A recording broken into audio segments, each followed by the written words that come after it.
Let's say you're a strong brand in one country and you have considered scaling to other countries, but you simply just don't have the experience on how to do that.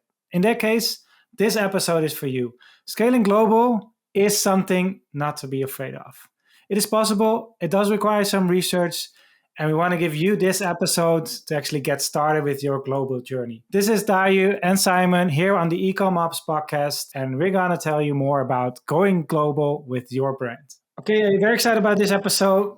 Besides Dayu, we have our team member Josiah and Nicole as well. Both of you guys are from the US, so maybe to kick things off about, let's say, a US brand that wants to go international, why should they consider this? And how complex is it really? So 2 reasons. One, it makes obvious sense. And I'm sure Josiah is going to talk about some of the numbers, why it does so. And then 2, our EcommOps clients, the majority of them, and especially the larger brands, all utilize international fulfillment from China in some way to supplement their local strategy. So it makes a lot of sense. And most of our clients do it. And in fact, something between 40 to 60% of our daily volume is actually to international markets outside of the US. Yeah, I mean, I agree with Dayu for sure. I think it's probably the number one opportunity for like US D2C brands, let's say. I think on one hand, it's like a question of like, all of your websites are natively, what the web is natively, international already, depending where your traffic is coming from. Maybe you have a social media presence. Maybe you're on TikTok or something like that. The algorithm is publishing and pushing, your content. And, a lot of the new D2C brands are obviously like very like content driven, social driven, audience driven. Just organically, you're seeing that demand from outside the United States. If you're on Twitter, you'll have followers from all the world, and then you don't even realize it until, maybe you go in and you look at some of the analytics. Right. And so like, unlike traditional retail where, it's very fixed to like a specific, time and place or geography, for e-commerce now, and especially because a lot of the traffic for e-commerce comes from like global platforms, naturally, I think your audience is global. And therefore, the question is really like, why are you not doing this? Like, why are you not converting, those followers, those brands? I would say that's like... Actually, let me speak to that actually. So when you think about what a D2C e-commerce brand is, and there has to be a focus on the word brand, right? So it's not just about running paid ads and that's all of your sales, right? That is a way to sell a product. But if that is literally the only way you can sell a product, then you're not a real brand. I'll just be straight on that. And we have some podcast episodes on what I think a real brand actually is, a real long-term sustainable brand. If you are a real brand, then you're going to have demand from most likely all around the world. Unless, I guess, your whole brand is selling, American flags. Maybe then you get less demand, right? If it's a super hyper local brand, then it's a little bit different, right? But the vast majority of brands out there, and when you think about brand, I want you to think about like the brands that you shop from, right? Like Nike or, Apple or, just whatever you buy from a day-to-day basis, right? Like there is no geographical restrictions to that. As a matter of fact, like, I'm sure you'd be frustrated if you really want to buy a brand and they literally cannot ship to you, right?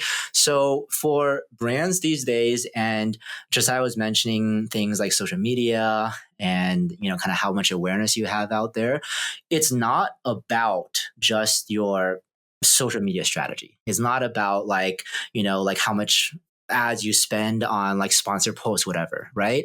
It's about that awareness many times around the world about your brand, because your brand is a good brand. You sell good products, and just naturally, you're going to have people around the world want to buy that product. And that is what we see actually in our largest clients who actually run real brands. Whether they like it or not, they're going to have demand from other countries. Even if they primarily run Facebook ads, you can't also control that literally no one else outside the US sees your Facebook ads either, right? So as your brand grows, it's a good problem to have. You're going to have additional demand from international markets, and you should strive for that as well. And then how do you serve them? If you're running a US center, for example, if you're only running local fulfillment, it's going to be incredibly expensive to ship anywhere else except for US markets. And literally because of logistical constraints, you just can't actually serve the demand that you have elsewhere. And you might have a ton of demand internationally. However, you may not have a massive amount of demand within each individual market. Not enough that it makes sense for you to start a Australian fulfillment center or like multiple EU fulfillment centers, right? And that's fine, right? But what is the way to actually access that demand and be able to ship to your customers and then therefore shell to your customers outside of your local market? Okay, so the tools are there for you to go global. There's no limitation on tools. So what will be then, you mean your store, you can target global, your social, you can target global, your ads, you can target global. But what are then good first steps for a brand owner to go global? What would you suggest? I'll answer that first. I think it's a very easy answer, I think at least, is as long as your product is made in China, and most of your products probably are, ship it to a China fulfillment center like EcommOps, open up your ads to those countries, to the countries that you can ship efficiently to, and then start selling. So from my point of view, it's literally as easy as that because we've seen so many clients do exactly that to unlock their international demand. But, that's my point of view. But, there's obviously other considerations as well. And, Josiah, you might be able to speak about some of the nuances of that. Yeah, I think it depends, right? I mean, Dayu is talking a little bit about, first of all, it's the demand. That's like if it's great if you have like a pull, right? So you have customers in other countries, and that's a pull you're not having to actively push, right? So it's organic versus paid. Organic is like pull, paid is more of like a push strategy. And then, as far as like easy, I agree for the most part, right? I think the way to think about it is like necessary versus like sufficient, right? Or optimal. Okay. Like, let's say I want to, I see that I'm looking at my Google Analytics. I see that, I have a couple hundred people from Germany who are visiting my website, right? And I think to myself, well, I don't have a German website. Like, how are these people finding me? How are they buying from me? But actually, 50 million people in Germany can speak English, right? I mean, they browse, they read English news. It's even a lot of European countries, we see this. Like, Singapore is an English-speaking country. Like Norway, 5 million people. This is like a medium-sized U.S. state. Everyone in Norway speaks English, right? I mean, it's like the second language. And so, like, from that perspective, I agree. Okay, so you have demand. Like, what is like the absolute like minimum necessary? Okay, you have to have demand, right? Someone has to find you somehow, right? That's landing to your website. There's other platforms. In the past, literally text message. People run text message commerce sometimes, like parallel imports. And number two, you have to be able to accept payments, right? And so the majority of the world, certainly in Europe, elsewhere, they take Visa and MasterCard, right? So maybe you're like, oh, I need to like have a specific German a payment option, a buy now, pay later that's like specifically for maybe down the line, but like to reach the 50 million Germans, the half of Germany, that are, English speaking, that have Visa cards, right? You're really only you're not trying to sell to just like your current product. You're not trying to sell to like every single person in the United States.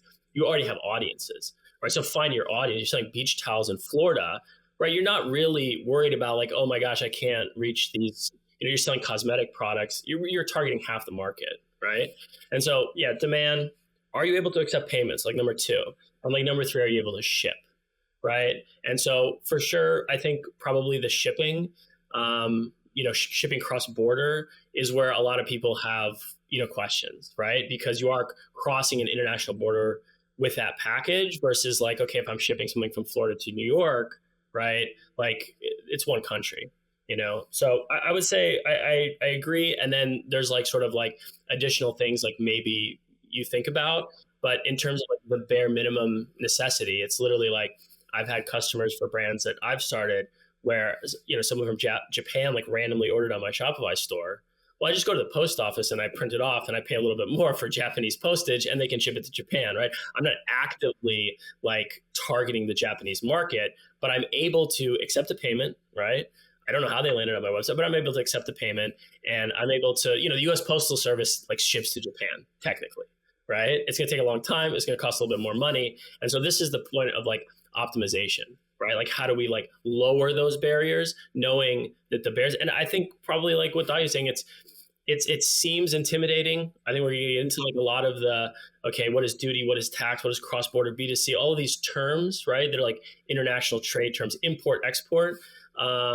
But actually, I think that it's like a knowledge question. Once people like understand a little bit better. I mean, I used to be extremely like intimidated. Basically, I was like, wow, how could you ship cross border? How could you like ship internationally? How could you like reach customers? The more I researched it, I was like, actually, it's not that complicated, right? Yeah, and I think you made a very good point around the long-term optimization play versus just getting started and just testing the market. Now, previously, you can't just test in an international market. I mean, I guess you can. Like you'll pay an arm and a leg, or your customers will pay like a ton of money to ship to a international market. So technically you can, but like not really effectively, right?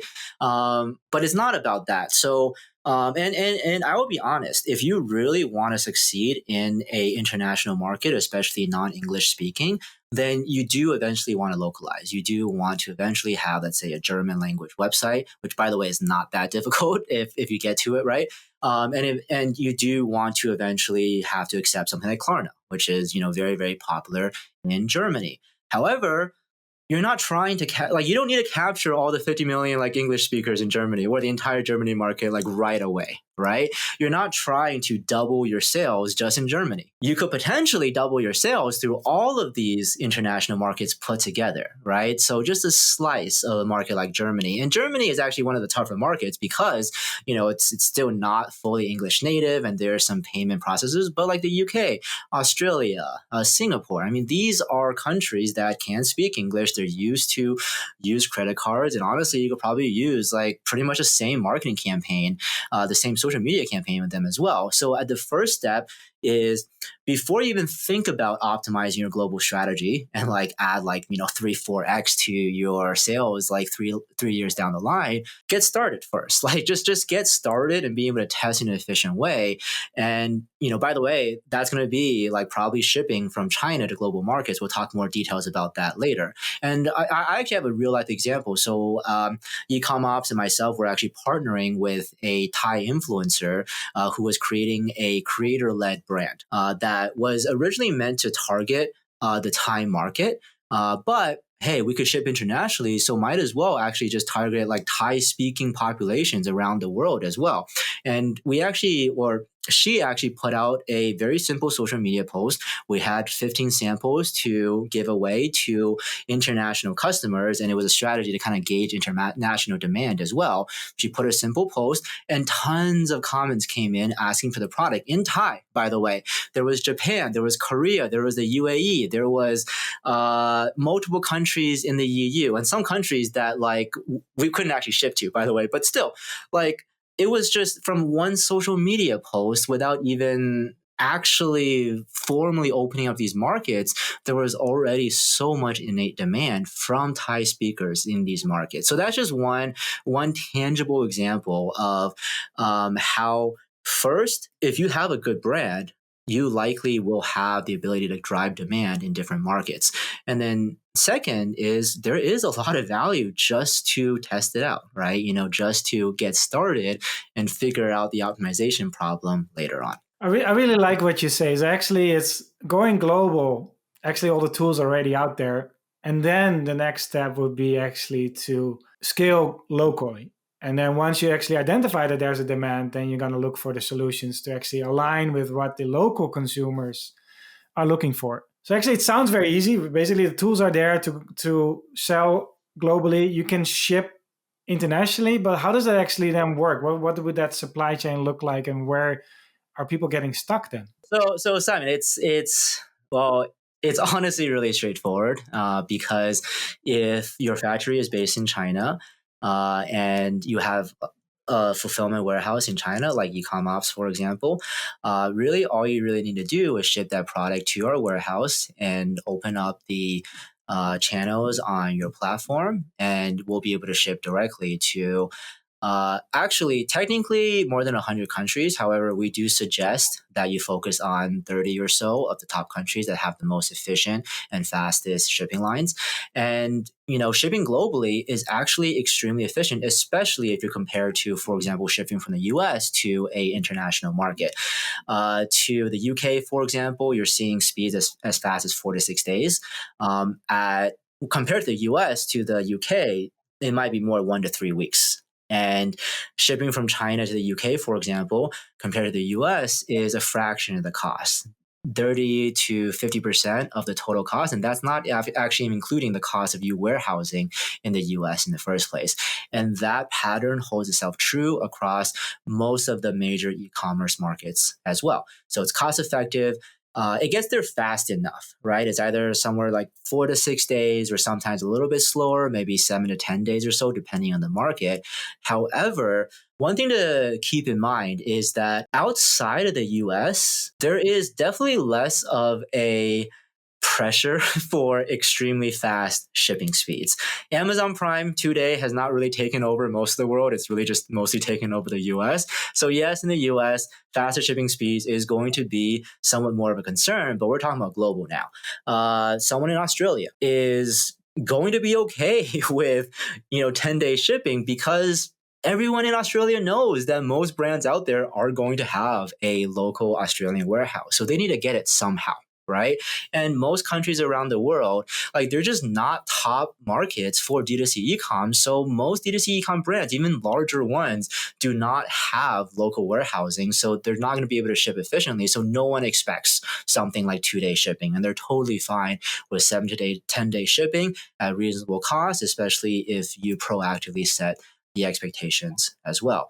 And I'll wrap that point up as well as we see massive companies doing the same thing. Shein, for example, the biggest fast fashion company out there in the world right now, they ship to over 100 countries. They're killing it in most of those countries. And everyone knows they're shipping from China. Actually, the only reason why they're so big today is because they're shipping from China. How else do you expand to 100 different markets at once? So this is not just theory, and this is not just our clients, but the biggest brands, the biggest companies in the world are using this exact strategy to access global markets. Yeah, I think the Shein example is good. I mean, you can see that even Americans now are more comfortable, or they've been conditioned, or the market's changing, especially younger, like Gen Z, are willing to buy something and they'll wait for it, and that's fine, right? There is an expectation in the United States for sure. I live near New York. We just assume that all of the world's goods should be at our doorstep in 20-minute drive or same day delivery. That's just a baseline expectation. Even when I used to live in Singapore, and this is an interesting case because in Singapore, a small country, right? And there's 5 million people. It's actually just a city, right? And so you don't have 100 million plus market. So a lot of Singaporeans, they buy things. It's interesting because it's kind of crossroads east and west. They buy a lot of furniture, daily necessities. They'll buy it from China. They'll get it shipped in from China, from Taobao or Chinese platforms. And then there's a lot of Singapore Post. They set up a service where you could basically shop online in the United States and in Europe or the UK and ship it to a local warehouse, and then they would bring it cross border to you. That would take a week or 2 weeks. And so it's extremely common, I think, outside the United States where you say, oh, okay, well, in the United States, I have to get it to them for sure. If you're on Amazon, you want to be on Prime, they're gonna treat you higher in the algorithm or whatever. But outside the United States, I think there's an awareness, and I think people are okay, waiting essentially, but and it's not as long as you think. That's I think what Dayu is saying, right? It's not weeks and weeks and weeks through the post office anymore, right? Depending on the service and the lines you use. And by the way, I will say that look, if you're selling some generic product that someone can get on Amazon anyways, well, first of all, don't do that, right? Then someone is going to someone is going to want toilet paper in 2 days or less than 2 days, probably, right? So don't sell toilet paper. This is not what we're talking about here, right? But if you have a unique brand that people want, actually, this is not even just small e-com brands, right? I think the last 2 computers I got were shipped from China to the US. So I got a Lenovo laptop it was shipped from China. I got a MacBook Air recently, it was shipped from China. Like the tracking literally says from China. It was because these were custom builds, right? And because of that, maybe I'm a little bit like too specific in my builds, but I want a specific configuration that I can't just pick up on my local Best Buy or local Amazon, and I'm willing to wait 1 to 2 weeks from it. And they're very obvious about it, right? This is obviously just talking about the US. Like across the globe, it's really just flipped, right? Because a lot of times, like, look, they're not expecting Lenovo to be shipping locally within Germany. Like, I don't really think that that's the expectation at all, right? And we've really seen it over and over again with especially some of our larger client brands. People are just going to want that specific brand, right? They might be able to find a similar product on Amazon, a similar product shipping locally, but no, they want that brand. And, therefore, they're able to wait a little bit longer. So besides the shipping then, because one of the things that we hear a lot is taxes, so how to deal with taxes. So first of all, there's a lot of benefits when you consider normal import taxes. And we'll talk about that later. But if you're starting out, my simple answer is don't worry about it too much. Like the whole point of getting started on international is just to test the markets first. Don't worry too much about all the legal requirements of every single local market. Simply put, and I think this is probably oversimplification, so I'll let Josiah add a little bit more.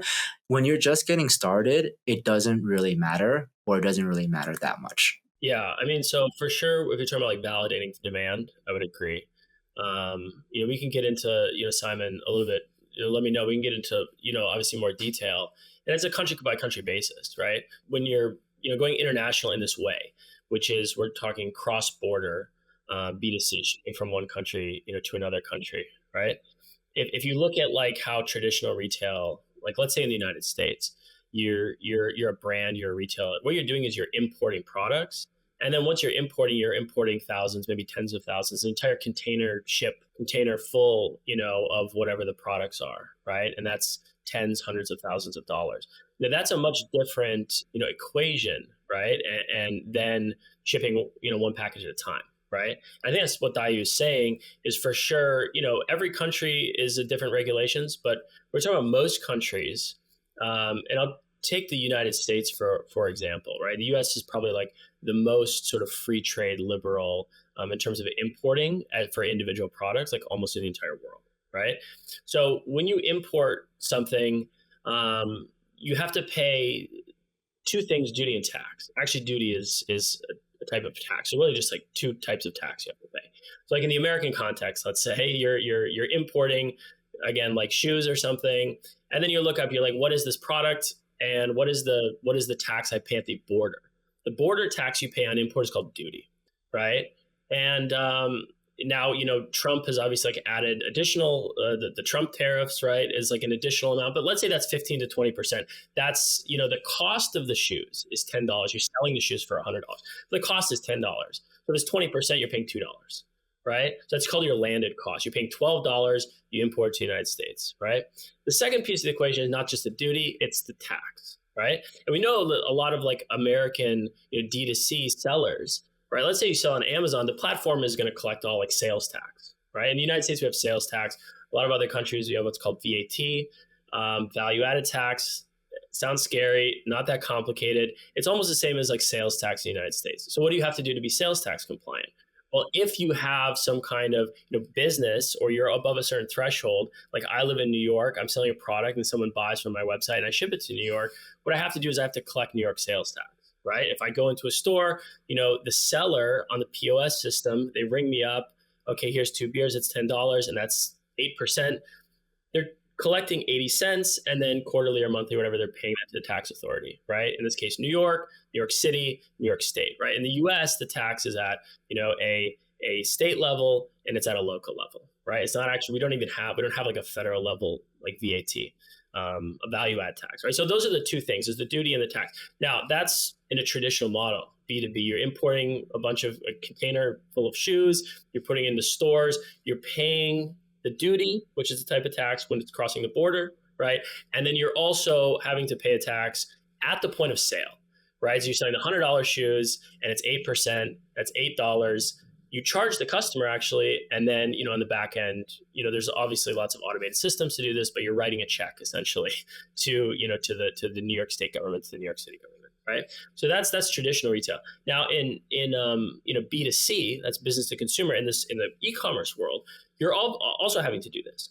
But unlike B2B, in the small package or the in the world of e-commerce, you have what's called de minimis.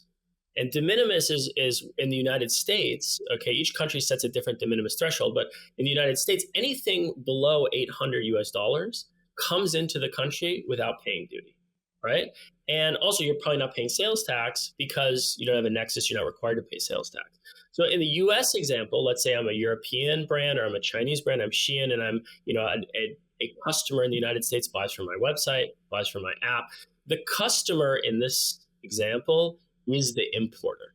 It's not a company that's going to import it. And so that, in the US example, you actually don't have to pay duty and tax. If you're a European and you have an American customer that's like buying from you, you don't have to worry about it at all. It's quite simple, right? So I think this is to Dayu's point where, it's obviously a case-by-case basis, certainly to test, but in a large market, maybe, the second largest e-commerce market in the world, in the United States, if you, are internationalizing as a European brand and selling into the United States, the answer is, well, don't worry about it at all. Yeah, so actually, all of that is obviously quite complicated, important to understand once you're starting to optimize for your stable state. However, a lot of that complication is actually one of the reasons for how valuable being able to ship directly from China is to global markets. Let's say outside your local market. So let's just assume you're based in the US and you're accessing non-US markets, right? So there's two concepts here. First is import duty. Import duty in most markets out there, because you're not, so if you're shipping directly on an order by order basis to your customers, you're not actually going through the bulk import process, which is what the current regulations for the majority of countries, that duty is actually based on, right? You're not importing in bulk, you're shipping direct parcels to customers. And in terms of the concept of the sales tax, in a lot of countries, EU is a little bit different, their VAT, so let's not talk about EU for now, but a lot of other countries, their equivalent of the sales tax is quite similar to how the US deals with it. You're basically on the hook if you have a physical or legal presence in the region or the country or the locale, or you reach a certain threshold of sales within that country.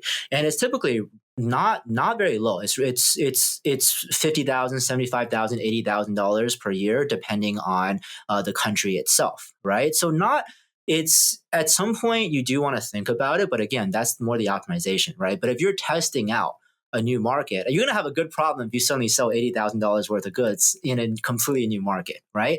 And the reason why shipping directly from China really helps to address that as well is when you ship, let's just say you want to open up the Australian market. You don't have an Australian business entity. You don't have an Australian physical presence, a 3PL, for example. You literally are just physically located in the US and you're shipping from China. So essentially, that does not trigger any kind of physical presence or legal presence within Australia. So you're not actually required to pay and collect their version of the sales tax unless you reach a threshold. So this is where the power of direct from China fulfillment really comes in. As a matter of fact, if you are actually going the more traditional route of actually starting up the business operations within Australia in order to even start selling there, that actually immediately, and depending on the country as well, that immediately actually puts you on the hook for any kind of local sales taxes or equivalent in that market. And then obviously you also then have to worry about the import portion into Australia. Now, I'm going to be totally honest right here that this is a little bit of a loophole, right? But it is a loophole. It's not like there's nothing illegal about this, right? It is simply because current regulations are very much assuming more of that traditional retail model, and it hasn't really considered this ability to just buy directly from a brand in another country that then just ships an individual order to you. Now, maybe down the line in 5-10 years, maybe there's going to be some additional considerations around this concern. However, it's definitely not on anyone's radar for now.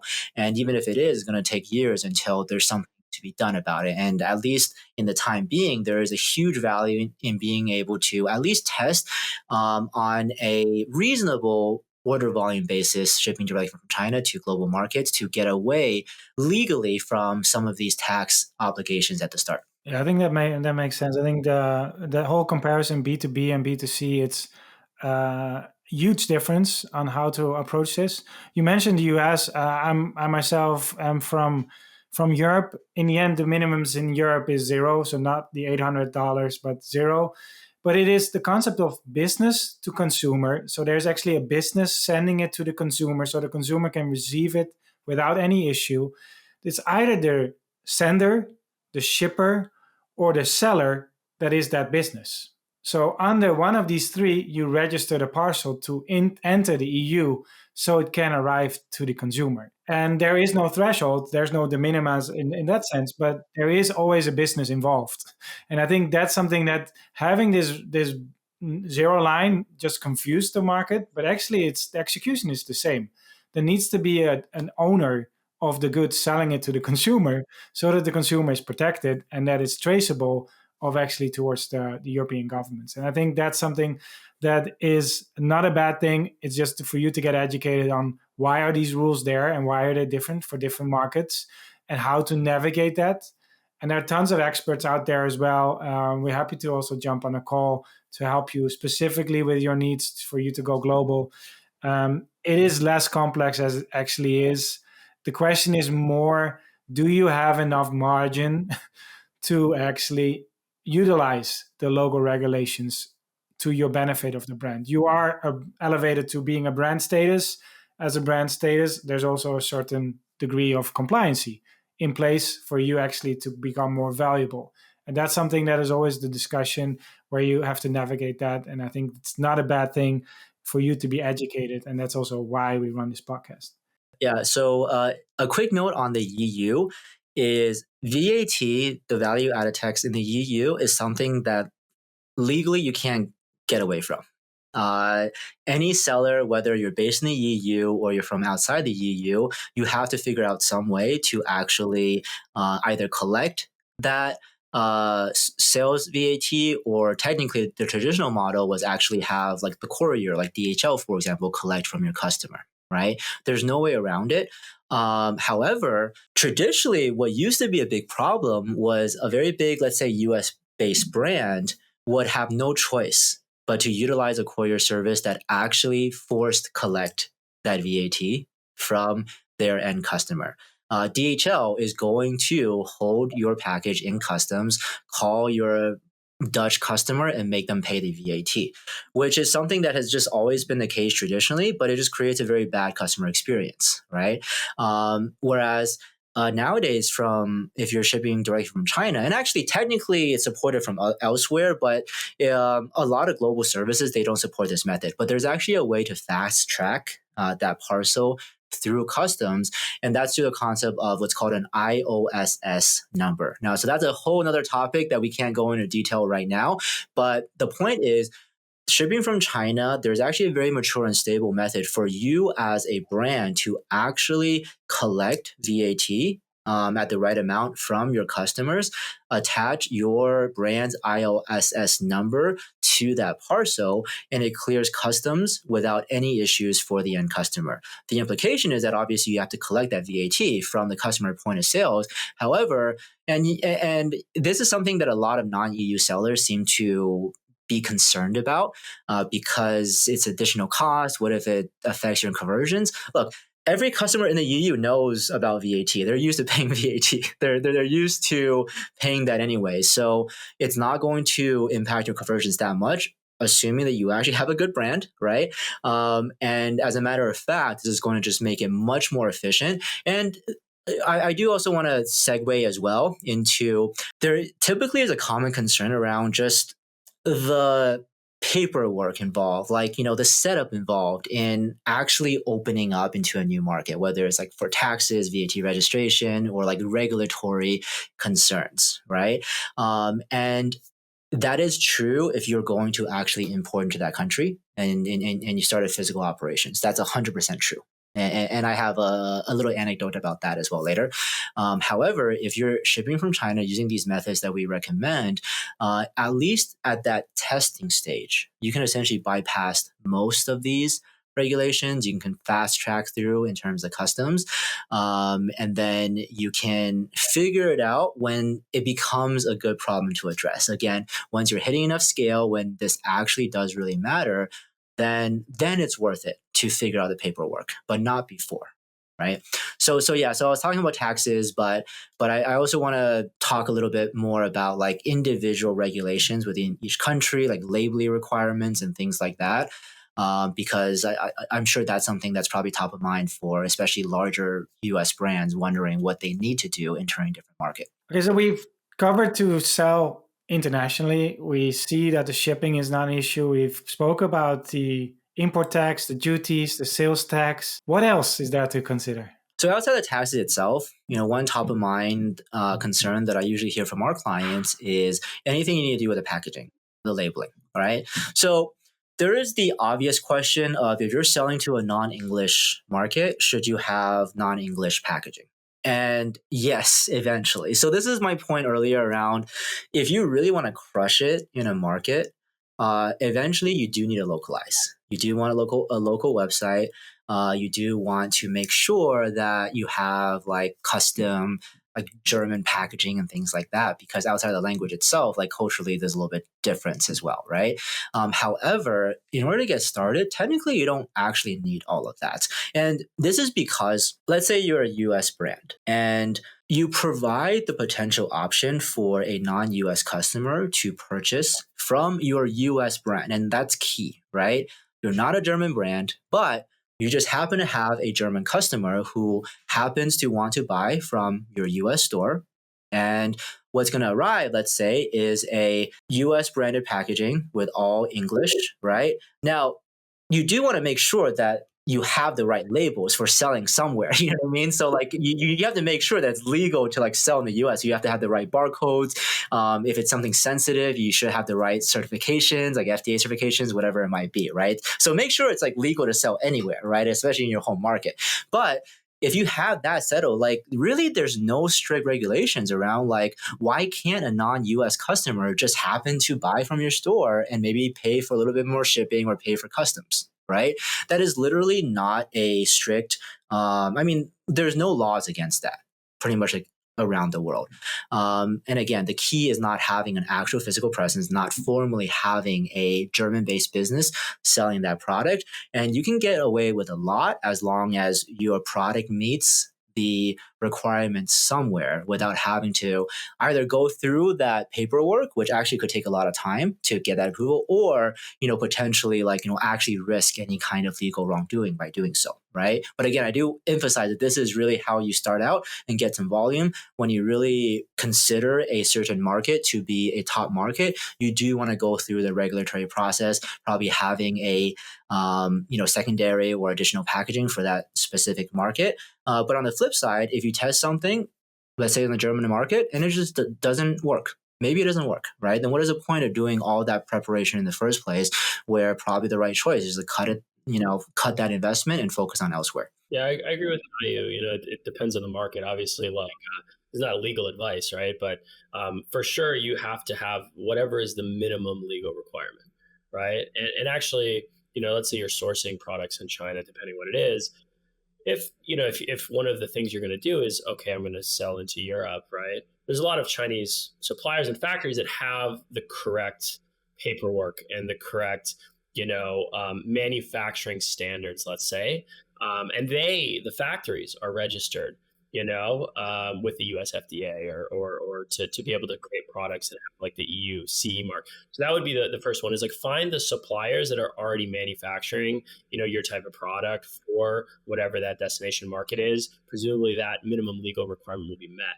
Right. And then you have something like, oh, should I have like German language packaging, right? That's a kind of an extension of what we talked earlier of like, should I have like also like a German language like Instagram page, or like a drop down on the corner of my website with, I can check out in German, let's say, right? Or do I have German influencers, right?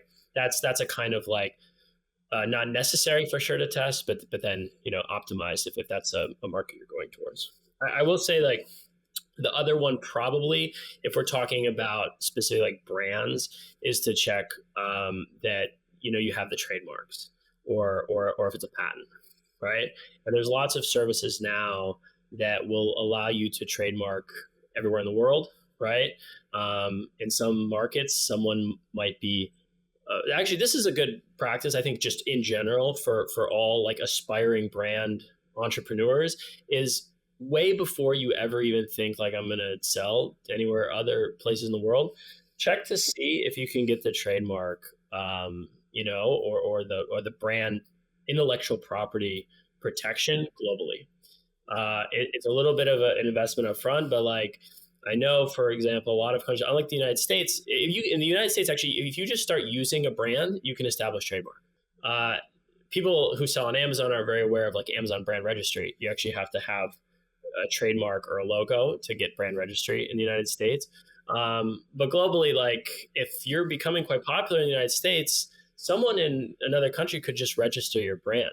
And now you're not allowed to sell your own brand, your own product, whether it's in China or whether it's in Europe or whether it's somewhere in the Middle East. So even if you wanted to, down the line, do like, hey, I'm going to try to sell cross-border, direct to consumer, or you're, let's say you have a distributor. It's like, I think this is great. I want to import, 1,000 or 5,000 pieces of your product from your brand. I would say that's one we didn't touch on earlier, but this is as simple as a Google search really to see like, are you able to, and there's lots of services that can do it. It's one of those things that people don't think about maybe until it's too late, and it's not that hard. I think that when it comes to this, we have I spoke to a seller that actually couldn't register their brand because somebody else already registered, although they started selling it exactly at the same time. Sometimes it comes also because the manufacturer is offering you a product already, maybe with a brand name on it, or you come up with a name that's similar to it, and there might be someone else that has that same thought and start selling that same product with the same name in the same market. So it is something that you have to be aware of. When it comes to the packaging, there are actually 3 good examples that we have advised our clients. One is to actually put multilingual languages on the packaging itself. So if you are planning to scale to multiple countries, let's say France, Germany, UK, then have these 3 languages on there. The other one is actually just putting a QR code on the product so that for German instructions, scan this, which is also okay.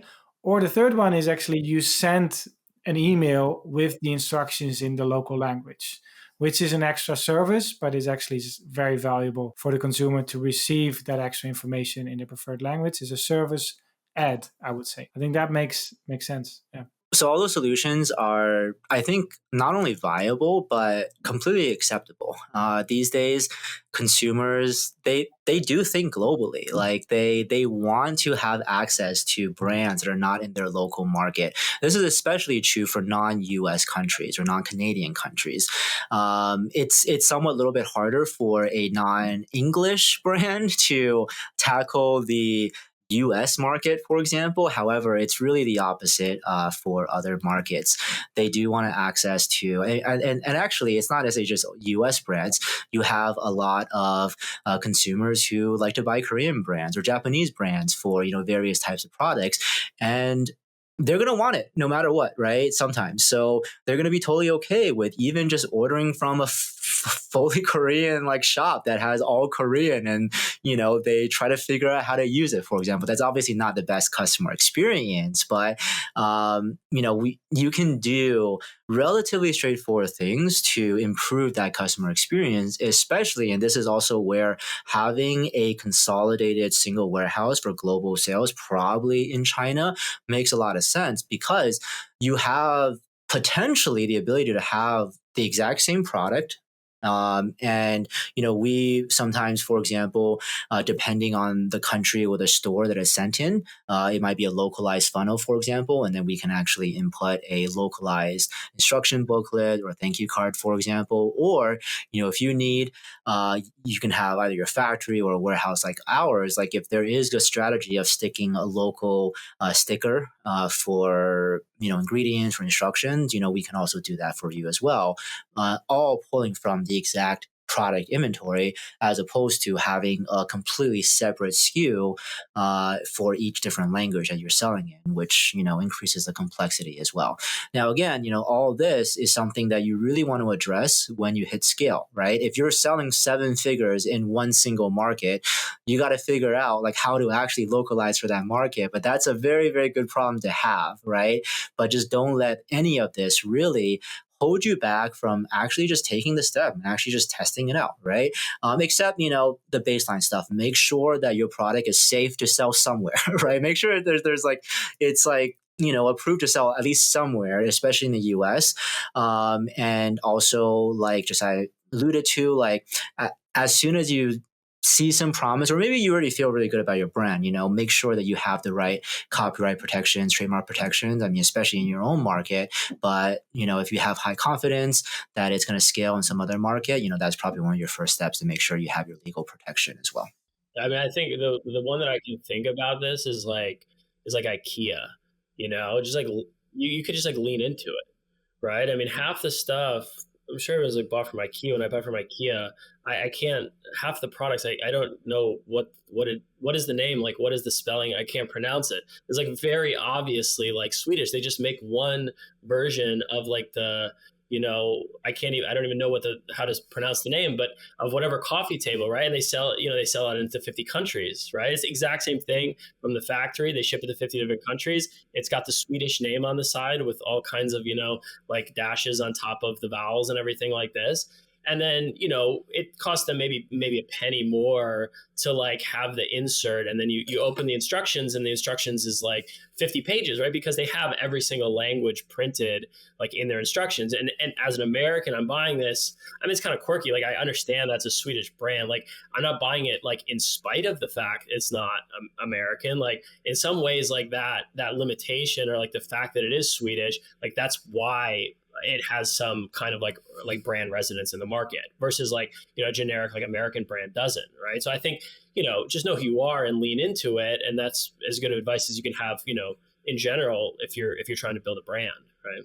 Yeah, and actually that's let me actually add another example of that as well. Is I'm working with this Thai influencer to create a creator-led product that's really targeted towards the Thai market, Thai domestic and also Thai global as well. And we're at a stage of figuring out like a website, right? So she's actually a live streamer. So she actually makes all her sales through like just content itself, like social media content. So, and in short, like in South Asia, like having a website is not even a basic requirement actually. However, like we want to create one anyways to be able to accept credit cards, to have some kind of branding as well. And initially, like I was like, okay, well now we got to create like an English website, a Thai website, maybe some mixture. And she was like, oh no, just create an English website. Like we don't need Thai. I mean, no one's going to read all the details on the website anyways, but if we have an English website, then it makes my brand feel more premium, that it is actually an international brand as opposed to a Thai domestic brand, even if a lot of her customers can't even read all the text. And, this is where like, and this is literally for a Thai brand, right? And there is that perception that if you are an international brand, not a local brand, then it is, and it depends on the market, right? There is a perception that it's higher quality, that there are like more safety protocols, that it is, able to be sold to global markets. So it must be safer than some of the local stuff that's way cheaper that you could just buy from a store, for example, right? And this is where, like, as you think about expanding into globally, yes, the long run, might want to think about some more localization, but you being a US based brand, or let's say you're a German based brand selling to other like non-German markets, and that's just part of your brand itself, right? Like IKEA, like no one tries to pretend IKEA is anything except for, Scandinavian design, right? Like that's just what they are, right? Korean cosmetics, like no one's going to buy it if it's not Korean cosmetics. You know what I mean? Like that's just part of their brand. So lean into it. Don't worry so much about localization. And honestly, like even the long run, maybe like depending on your brand itself, maybe there's some parts of it you never even need to localize, right? I mean, back to the example of Korean cosmetics, right? A Korean cosmetic brand, even if they kill it, there's no reason why for the US market they somehow launch a US cosmetic brand, right? That's just completely like different than their brand element, and think about how that is going to be part of your actual brand story and lean into it, at least for the initial stages of your international expansion. That wraps it up for this episode. I think we've covered everything from actually going global by just trying and start doing it, and then going into a local markets by just executing on where actually demand is, and then optimizing step by step and make sure you have the wide scope of brands, registration, trademarks, taxes, payments. It is a journey. It's not that complex actually to get started, and then just utilize the resources out there for you to scale to a local level wherever the demand also is. Thank you for listening to the EcommOps Podcast. This episode was Dayu, Josiah, and Simon in an episode about how to bring your brand go global. Don't hesitate to follow, share, or leave a comment. And we hope to have you on our next episode to make sure your D2C brand is ready for the future.